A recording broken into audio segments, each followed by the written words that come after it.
Ayan, so narito naman po tayo sa bulwagan ng Sangguniang Bayan ng Capas, na kung saan kasama po natin ang ating second municipal councilor, na si Honorable Alex Espinosa. So siya po ay isa sa mga buyers po ng ating project ng Lingap Kabarangay ng t-shirt para kay Baby Sophia. So Kagawad, ano po yung masasabi niyo or yung nararamdaman ngayon bilang isang kagawad po na tumangkilik po ng damit para sa bata?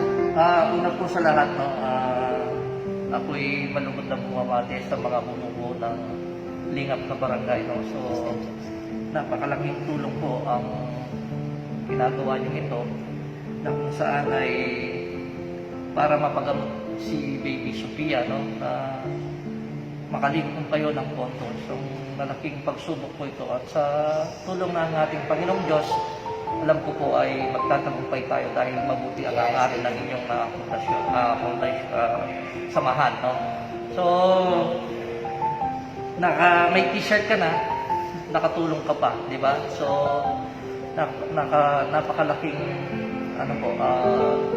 karangalan kahit sa maliit na bagay ay nakatulong ka kay Baby Sophia at may souvenir ka pang t-shirt. No? So, mensahe ko lang po sa Lingap na barangay, sana pagpatuloy nyo pa yung mga hangarin nyo. Alam ko, kasama nyo ang Panginoong Diyos sa dakilang hangarin na makatulong kayo sa ating kapwa.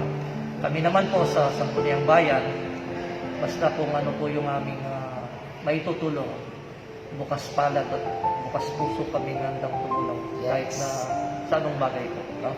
So muli ang aming pagbati sa bumubuo ng Lingap na barangay sa pangunguna po ng ating mahal na presidente at ang gising ngayon. No? Mabuhay po ang Lingap na barangay. Thank you po. Thank you so much po, Kagawad Alex. Pasalamat ako sa tiwala ng Lingap na barangay dahil ako po ay inyong napili bilang isa sa mga advisors ng organisasyon ng Lingap na barangay. Makaasa po kayo, no, na kung ano man po yung mga hangarin ninyo na kung paano tayo makatulong sa bawat barangay sa buong bayan ng Capas. So, sa abot na po ng inyong makakaya, nakahanda po rin akong sumuporta sa Lingap na barangay. So, sa Pangulo po ng Lingap na barangay, no, si Mr.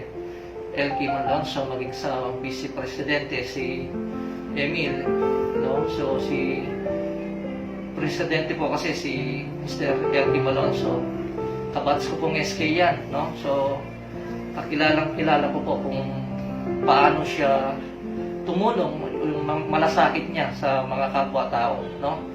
Sana po magtagumpay ang asosasyon natin, no, para marami pa po tayong matulungan. So, dalangin po natin sa pong may kapal, no? Minsan may mga dumarating sa ating buhay, may mga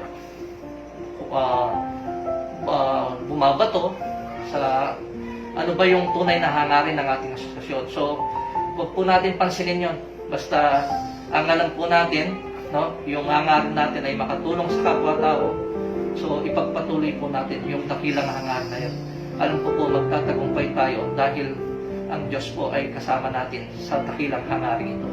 So muli po, no, ang aking pagbati sa Lingap na barangay. Sana po marami pa tayong matulungan sa bayan ng Capas. Maraming salamat po.